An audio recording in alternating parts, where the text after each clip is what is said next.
is the transcultural phenomenon taking over the world. And as more and more fans join and enjoy the delightful music that comes from this genre, how do you learn to become a K-pop fan?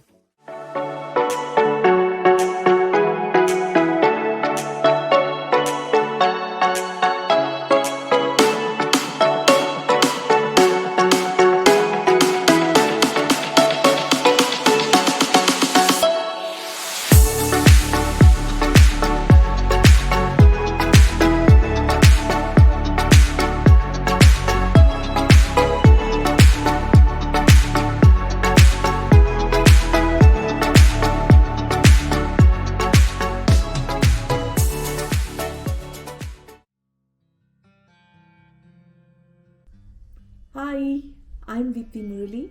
I am one of the two co-hosts of When East Meets South. I'm an art historian by profession. My PhD is in the art history of South Asia, and I specifically study both art and cultural history surrounding the exchange of ideas and objects across coastal South Asia and the Indian Ocean world. In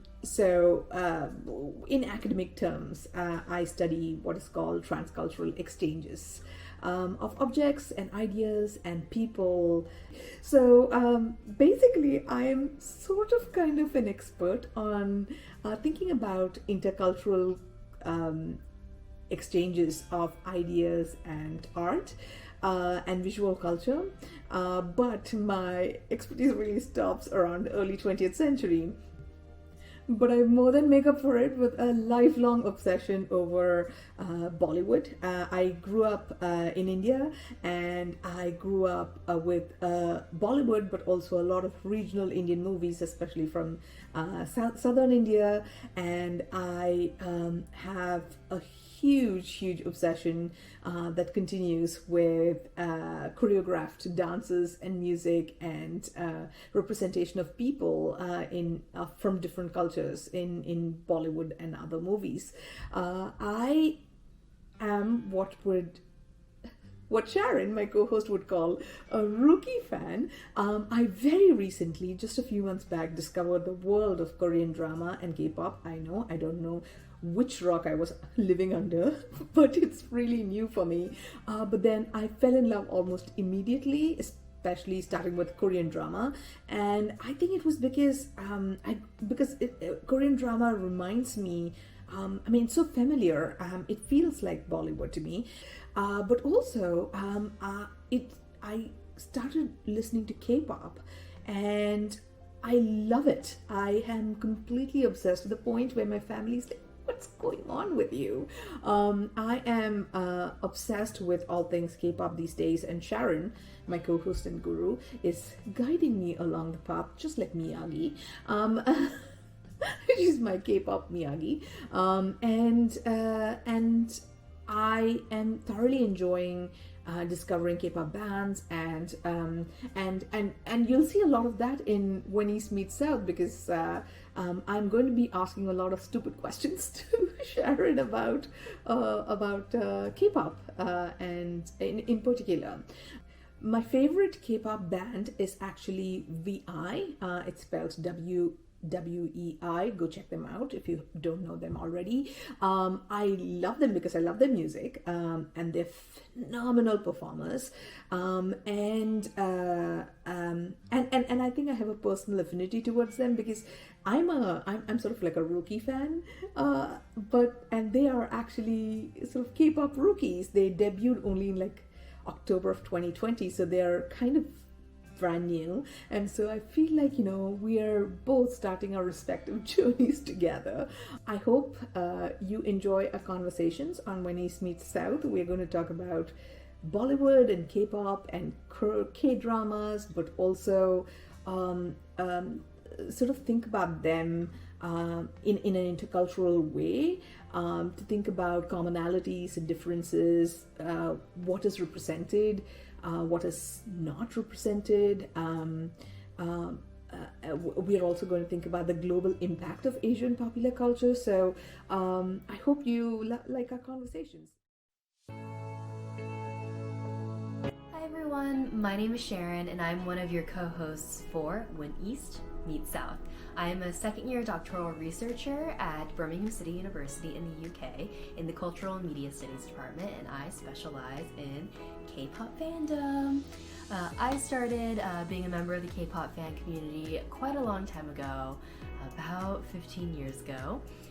I was really into SS Ogongil and Ihori, that era, and then I dropped off a little bit, and it wasn't until BTS released their Wings album that I became a casual re-listener of K-pop and then became fascinated with the fans, the fandom, and the rituals associated with the fandom community that I really began taking a second look in 2018.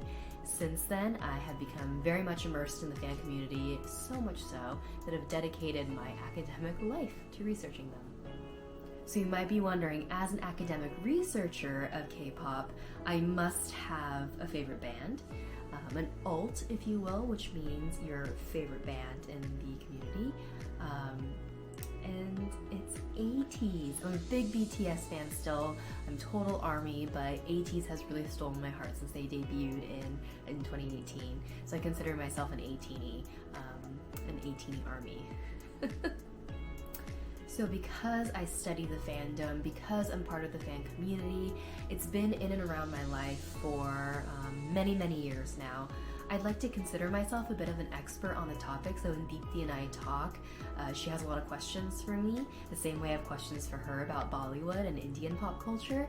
And so I kind of think I know the who's who and what's happening in K-pop. I am always open to learning more, though. That's the beauty about this fandom community, is that there's always so much to learn about other groups, about how other fandoms do it.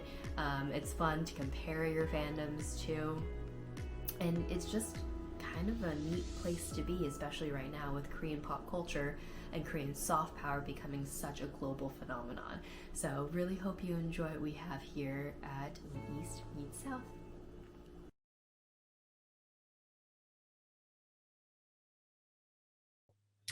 So the big questions I think that are floating around when talking about K-pop is, what is K-pop? What is unique about K-pop? And especially what is unique about fandoms? And I think those are really loaded questions that have potentially a lot of different answers to it. Right. So I'm going to go first with the fact that I am what Sharon calls a rookie fan, where I just got into K-pop like a few months back. And I feel like I'm in it for my lifetime, because it's just marvelous. I think what got me is actually the choreography. I think the choreographed numbers is what really gets me. And I grew up on 90s India Bollywood, so choreography is life. And so I feel like if ever K-pop stops doing choreographed dance numbers, I will be very heartbroken. So that out of the way. I wanted to shout out my favorite K-pop band, which is VI.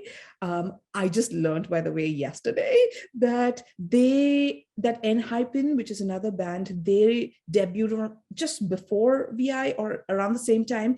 And Enhypen has like 7 million Instagram followers, and VI has only like 500,000 followers. And I was so sad and heartbroken. I was like, why? And then I was like, oh my God, I'm actually a fan. Like, I'm feeling it. I'm feeling so sad for them. So anyway, VI is a 6-member band. They debuted in October of 2020. And they seem to be doing a variety of songs right now. They don't really have a genre from what I can make out. But the reason I love them is because they're just phenomenal performers. And actually their reality TV is something that I now watch regularly, which is the first reality TV I've ever watched. So I know. I'm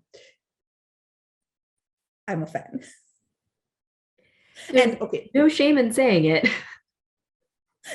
accepting the fandom is and their fan group, as I'm learning from Sharon, there are always fan groups, and their fan group is called Ruai. So I am a Ruai. And Welcome. I forgot to say, my favorite song. Oh my God, I don't want to choose. Can I not choose a favorite song? Pick two. Pick two of like your most listened to songs. Oh my God. So I like Bye Bye Bye, which is from their third mini album. And then they have, I think it's like a fan song from their first album called Timeless, which is like a ballad. Like I like that one, but I also like all the other. I like all of them. So while Deepthi is a rookie Ruai and a rookie K-pop fan, I'd like to think of myself as being a little bit more seasoned. I would not say that I have been in the game very long. So for a while, I was into K-pop when I was younger, in like the mid 2000s when like, Rain and Seven and Double S were like super big. But then it like tapered off a bit and came back into the fandom a few years ago. And there was one group that has just really captured me. And it's Ateez. They debuted in October 2018, October 24th, 2018. And they are an 8-member group. Their motto is 8 makes one team.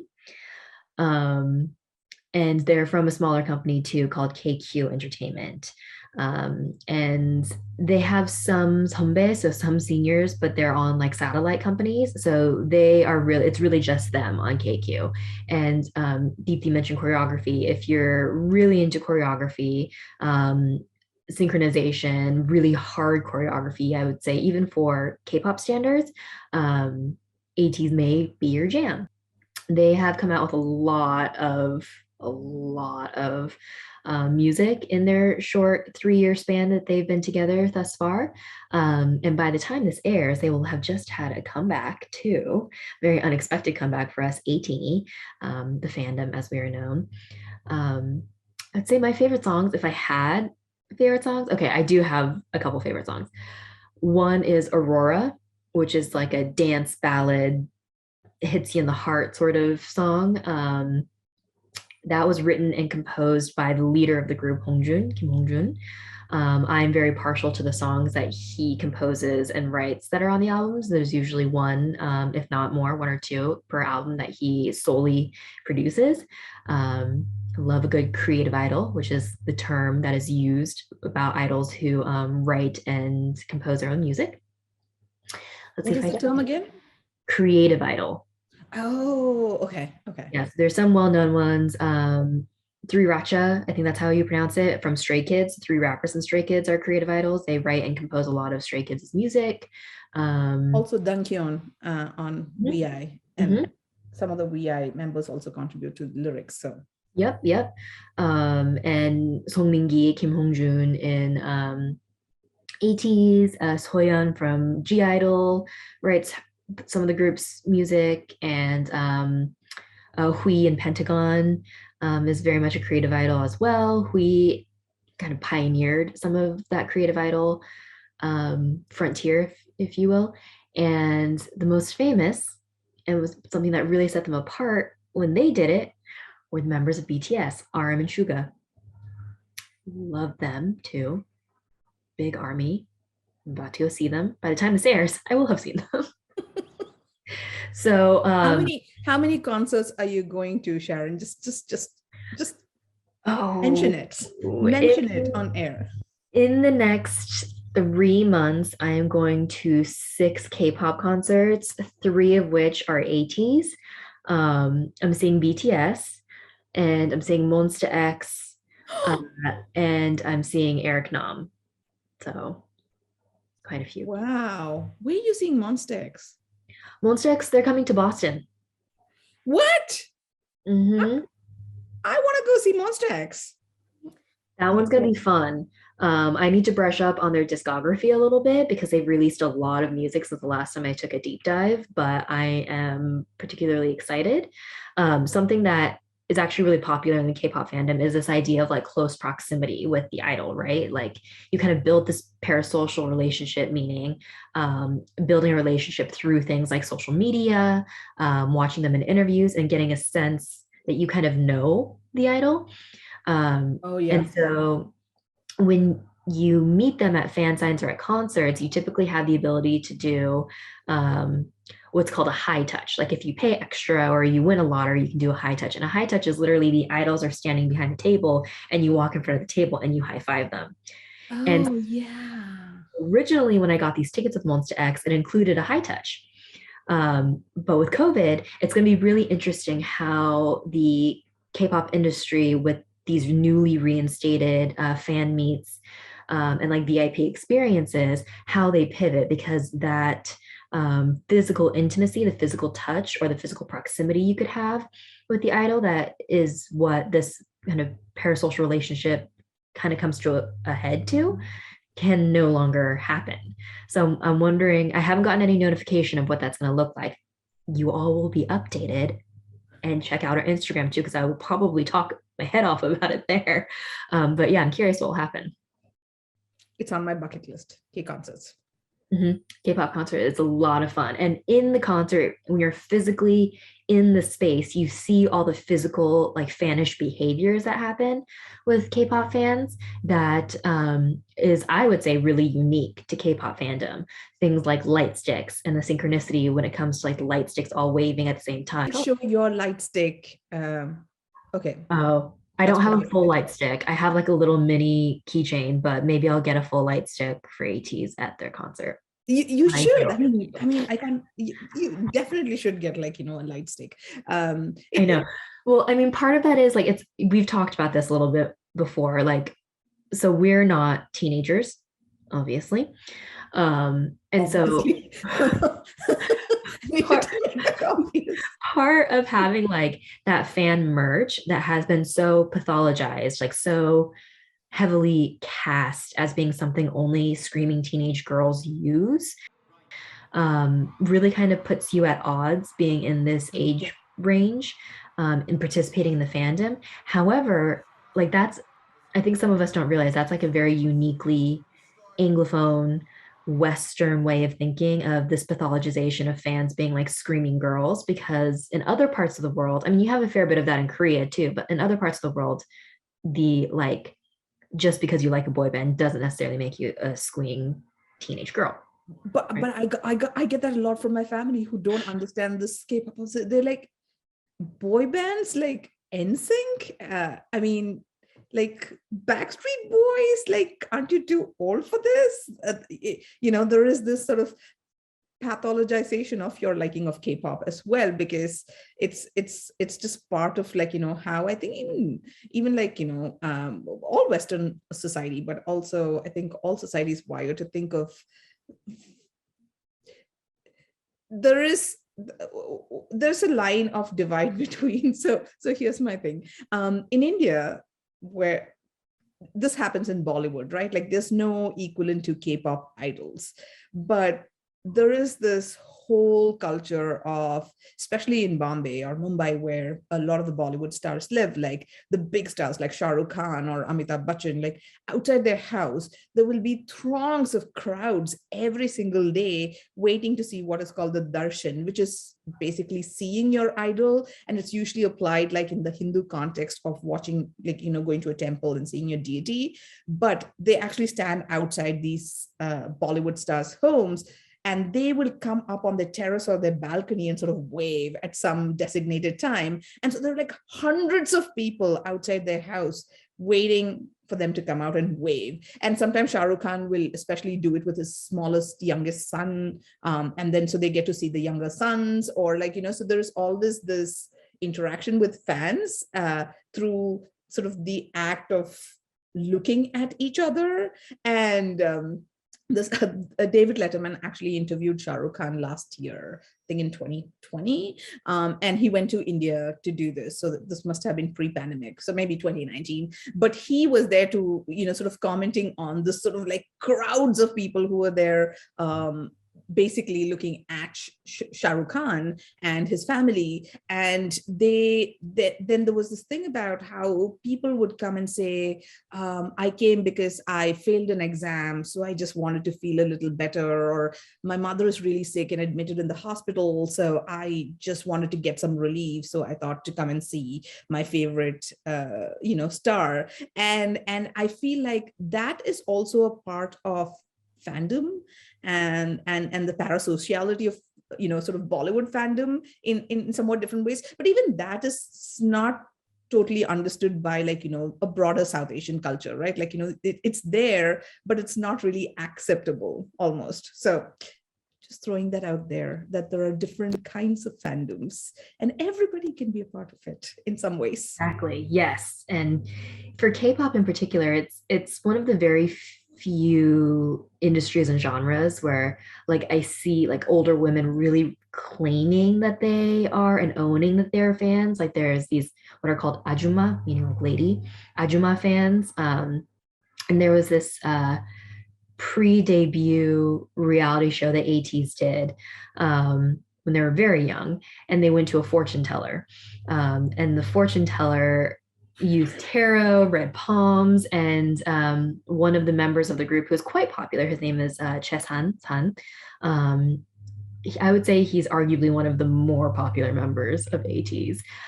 He was getting his cards read, and the fortune teller was like, "Oh, you're going to be the one with all the Ajuma fans." So it's a thing, right? But yeah, it's interesting because there is a level of pathologization, like in the K-drama Her Private Life, where she is a grown woman and she doesn't want people at work to know she's a K-pop fan. Okay, I know we'll talk more about this in later episodes, but this woman, when she's saying she's a fan, she is a fan. So I see why she would be worried about other people. Yeah, she's like an OG web mom, right? Like a webmaster, one of the first to have loved this group and takes the really high quality airport arrival photos and things like that. So that is a level of K-pop fan, but still they're those kinds of web moms. They're respected in the hierarchy of fandom in K-pop. They're not seen, other K-pop fans don't see this person as crazy. They see them as being the direct conduit, the master fan, in which information is disseminated down, and they learn their behaviors from these master fans. So it's really interesting. It's this subculture of organization forms, with the idol being the apex. Beauty?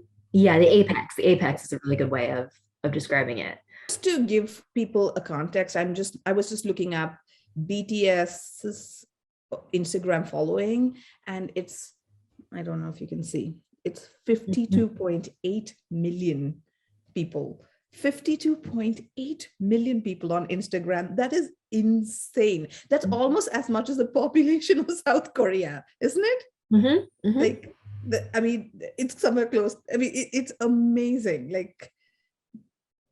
That a K-pop band has 52.8 million followers. Mm-hmm. Just wanted to throw that number out. Yeah, and another kind of quick tangent about that is BTS really pioneered the idea of using social media as a K-pop group versus only filtering information through traditional media channels like television. They came from a very small company. Big Hit was very, very small.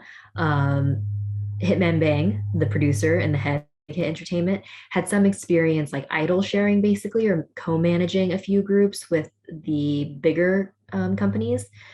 But this was his thing. This is his independent thing. And when they formed, them as a group was also quite unique. This really rap centric, almost not anti-idol, but some of these members came from non-idol training backgrounds. Jin was quite literally scouted off the street and then trained, of course. Suga was classically trained, but also came from a very poor background. RM was an underground rapper. So the fact that you're making an idol group from these members was different. It was interesting.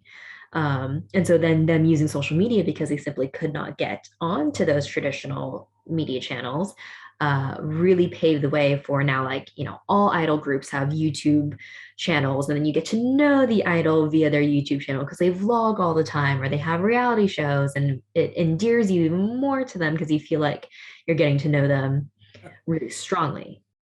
So we've thrown around terms, or you've thrown around terms. Yes, we've thrown around some terms that we should probably define now. Yes. Okay. It's now is where Miyagi Sharon gets into the act. We're going to start with the basics. Okay. What's a bias? A bias. So a bias is your favorite member of a group. Biases can change. You may also have multiple biases. That's fine. You also may have what's referred to as an alt or an alt bias or an alt group, short for ultimate, meaning the absolute biggest bias you have in your life. On the flip side, you have your bias wreckers, who are the ones that you weren't totally into at first, but suddenly is making you question your love for your bias. So, used in a sentence. So here's my question. So you can have multiple biases within the same band. Oh yeah, you could have, like, some people refer to them as like bias lists, right? Like lists of members of the group that you're like, yeah, love them, into them. And yeah, you could totally have multiple biases because you can have a bias wrecker. Can you have multiple alt biases? I would say so. I mean, some people might be like, no, you should totally be in love with your old bias and only your old bias, but you do you. Love who you love. Okay, so you also explained my next word, which was alt. So who's your bias, Sharon? I don't think you mentioned who your bias is. Who's my bias? Okay, which group? We start with Ateez because you're watching 3 concerts in less than 6 months. So let's start there. Fair. Okay. So my original bias when I first started following the group in early 2019, this is right after the Say My Name Hala Hala era for, all my 18 out there, right before Illusion and Wave, which still Team Illusion. If you know, you know. This is all going above my head. Like, if anyone's listening to this, I mean, like, it's all going over my head too. So never mind. But continue. In that era, I was really into Jung Woo Young. And since then, I've become bias wrecked by like every member of the group at some point in time. But like bias wrecked. Yeah. But now I'm really alt. I'm alt Park Sung-hwa, who's the eldest. Every member in Ateez, their fans have like a sub fandom name that they've just like organically created for themselves.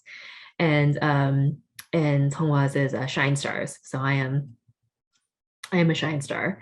But everyone be sliding into my bias list, just like knocking each other out every once in a while, and I can't control it. Okay, so would that be your alt bias, or do you want to talk about BTS? So I would say Songhwa is probably my alt bias out of all the groups out there and out of all the idols out there. He's probably captured my heart the most, which I'm like super not afraid, but like I can't believe I'm saying this out loud for everyone to hear, because a part of me is like, keep it a mystery, and maybe one day. No, that's so if I ever meet you, just know I'm a huge fan of yours. Anyway, out there in the it's out there in the universe now.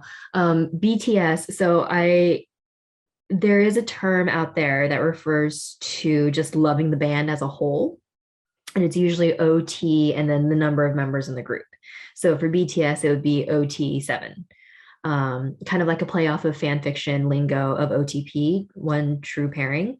Original true pairing. So it's like they are meant to be together sort of thing. So BTS, I tend to be OT7 because at any given point in time since the Love Yourself album, I have biased probably every single member. If I had to choose, I usually fluctuate really hard between Taeyong V is a stage name, and Suga or Minyungi. So I mean, right now I'll show you my phone. I have Suga. This is August D, which is Suga's alter ego when he does his solo stuff. Um, big fan, big fan of his, and Taeyong is just super good looking and like a really good singer. So Okay. All right. Do I have to say who my bias is? yeah, I spilled. You should Yeah, spill. and so it's, I mean, this is not, if you already know I mean, it kind of doesn't come as a surprise because it's the most famous member in the band, because he's also acting in shows. So it's Kim Yo-han. Actually, I discovered vi because I watched Kim Yo-han's show, and then basically he was like at the end, where they do the bloopers, there was a specific choreography that he was doing, and then the other actors were following, and I was like, what's with that? Like, what's the connection? And so I Googled it, and then I found out that he'd done a solo debut.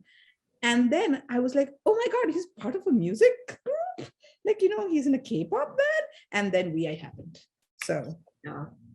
give me Yeah, that's usually starts small and then suddenly it kind of takes over. Very small, yeah. Yep, it's fine. It's fine. Oh, just like their song Fuse, which is about the spark. Good one. That's need to plug to plug for vi whenever possible. Also, another word that just talking about fan names. What are fan names, and why are there fan names or fan group names? Yeah, so fan names, it's kind of exactly what it sounds like. They're names for the fandom for each particular group. So fan names are actually officialized. It's something that the agency settles on and announces formally to people who have deemed that group the object of their affinity. You can be an official insert fan name here by joining official fan groups. And that usually has to do with like paying a membership and getting a designated fan kit. But you can obviously be a fan and identify as a fandom name without having to be a part of that formal group. It's interesting because fan names are everywhere in Western fandoms too, but there's this idea that fan names in the West, at least to me, are a little bit more organic and grassroots. It's created and disseminated by the fans, whereas in K-pop it's like a very ritualized process, and people who are fans of an early idol group like eagerly await what they're going to be called. For instance, so Ateez, the group for Ateez had debuted on October 24th, but their fandom name wasn't announced until November. Is it November 17th? Because they have a song called Star 1117. So of course just I know that. Pause for effect that Sharon remembers, not when the group formed, but when the fandom formed for the group. Have a song.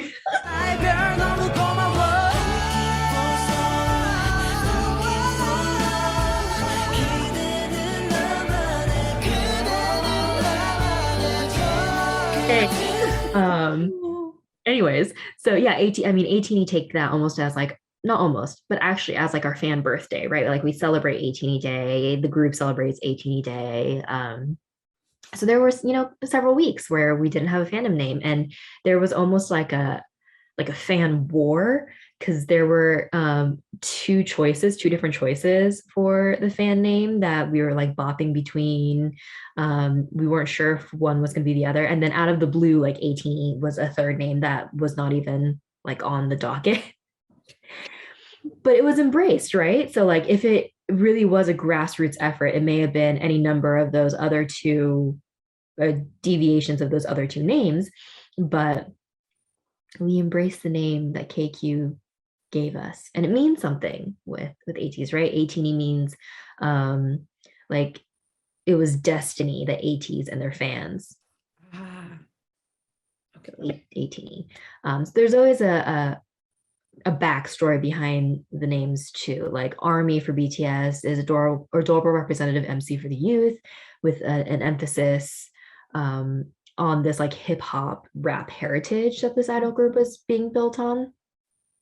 So there's usually like, some sort of meaning, and it's very important for fans to be able to like self-identify using that name and to understand why that name is important to the group.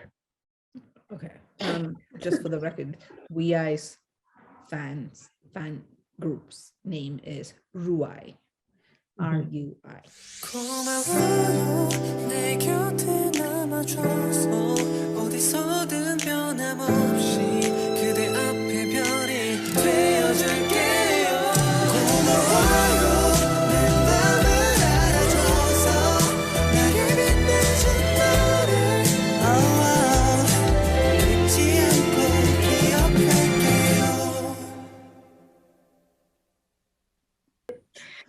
So to kind of recap everything, because the episode is one more.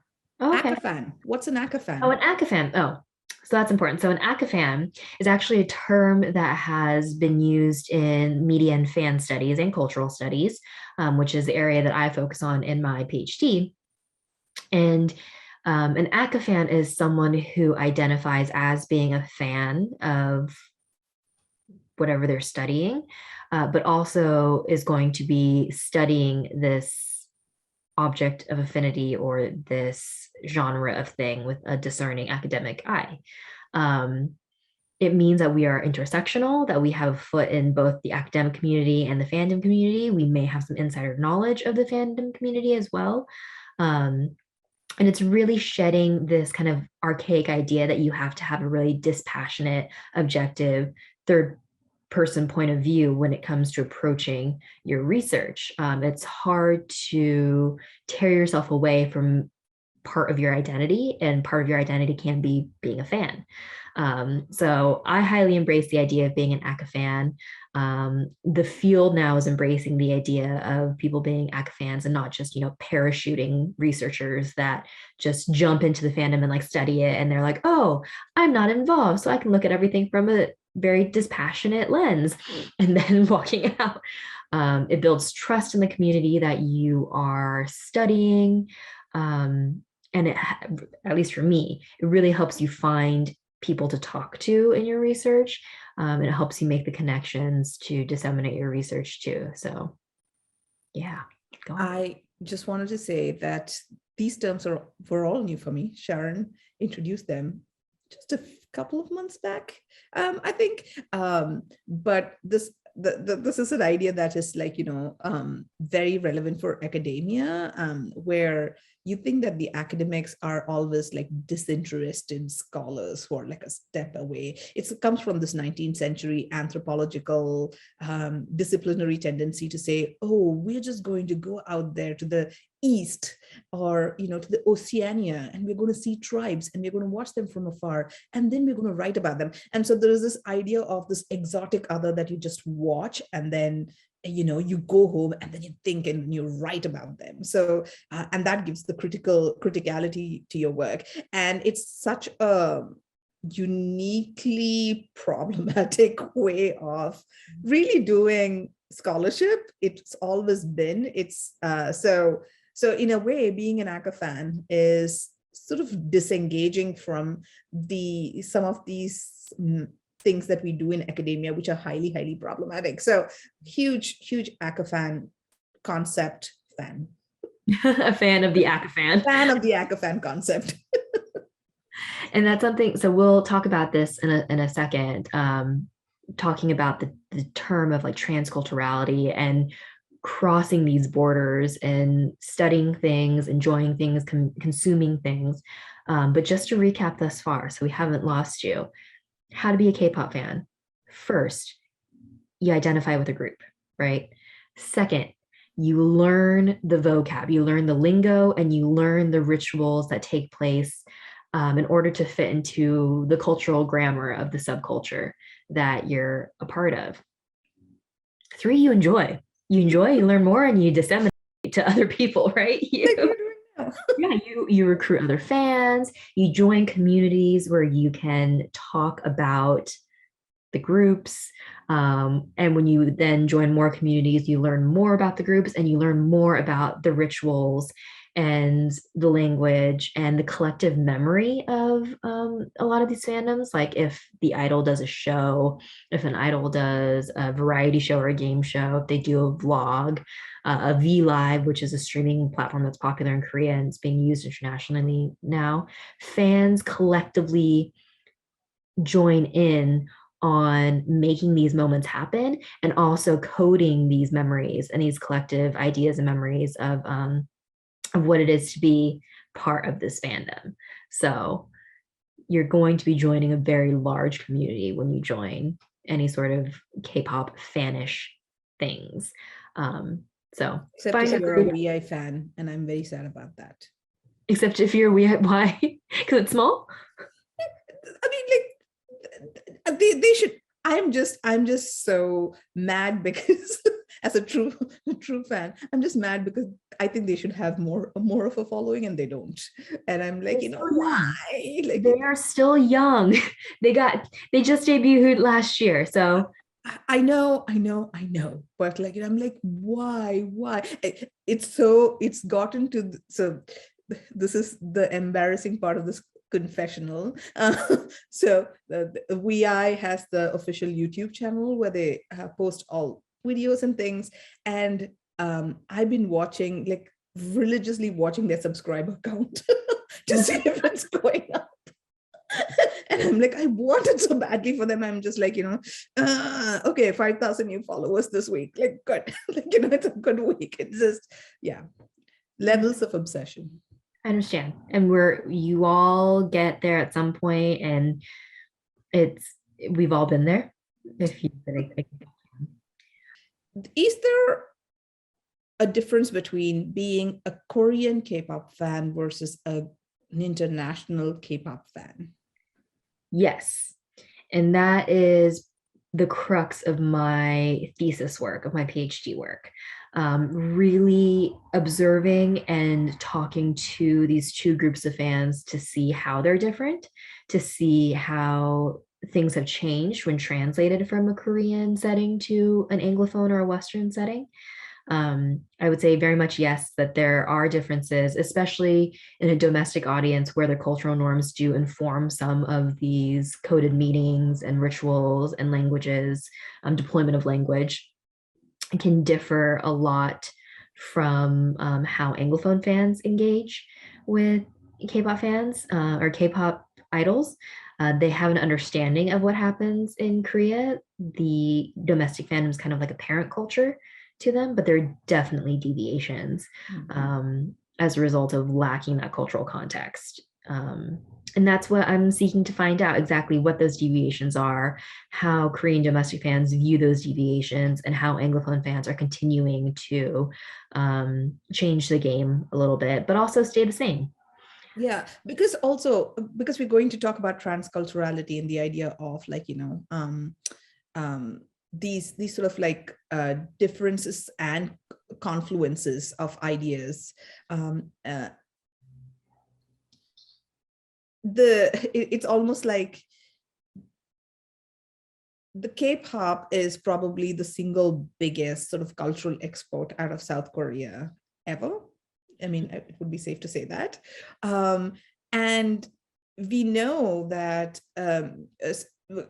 Korean culture, it's not a multicultural society. I think there are less than 3% non-Koreans in Korea. And so it's a very unique cultural society with certain kinds of norms of, behavior, rituals, ideas of, even like masculinity and femininity and, the gamut, right? And so because it's so unified in that sense, in culturally, and every time you send out an export, it becomes less your own. There is this divide between the localized form of whatever the cultural export is, in this case K-pop, versus what that becomes when that thing is taken outside of its parent culture and becomes more global. And so I am curious to see sort of like the dynamics of that happen, because as you know, I study this in sort of art in South Asia and the Indian Ocean world, sort of from 18th to 20th centuries. And there are a lot of parallels in what happens for any kind of a cultural export, be it objects or people. And one of them is this tension between the local and the global. And so I'm curious to learn more about how that transculturality is navigated in the world of K-pop. Mm-hmm, mm-hmm. It's transculturality in particular is a theory. It's a globalization theory that hasn't really been applied to K-pop all that much. In previous scholarship. It's starting to now. A lot of scholars are talking about it now, but really before, the kind of monolithic fascination of K-pop's global movement was actually transnational, meaning kind of like almost dominoes falling one by one.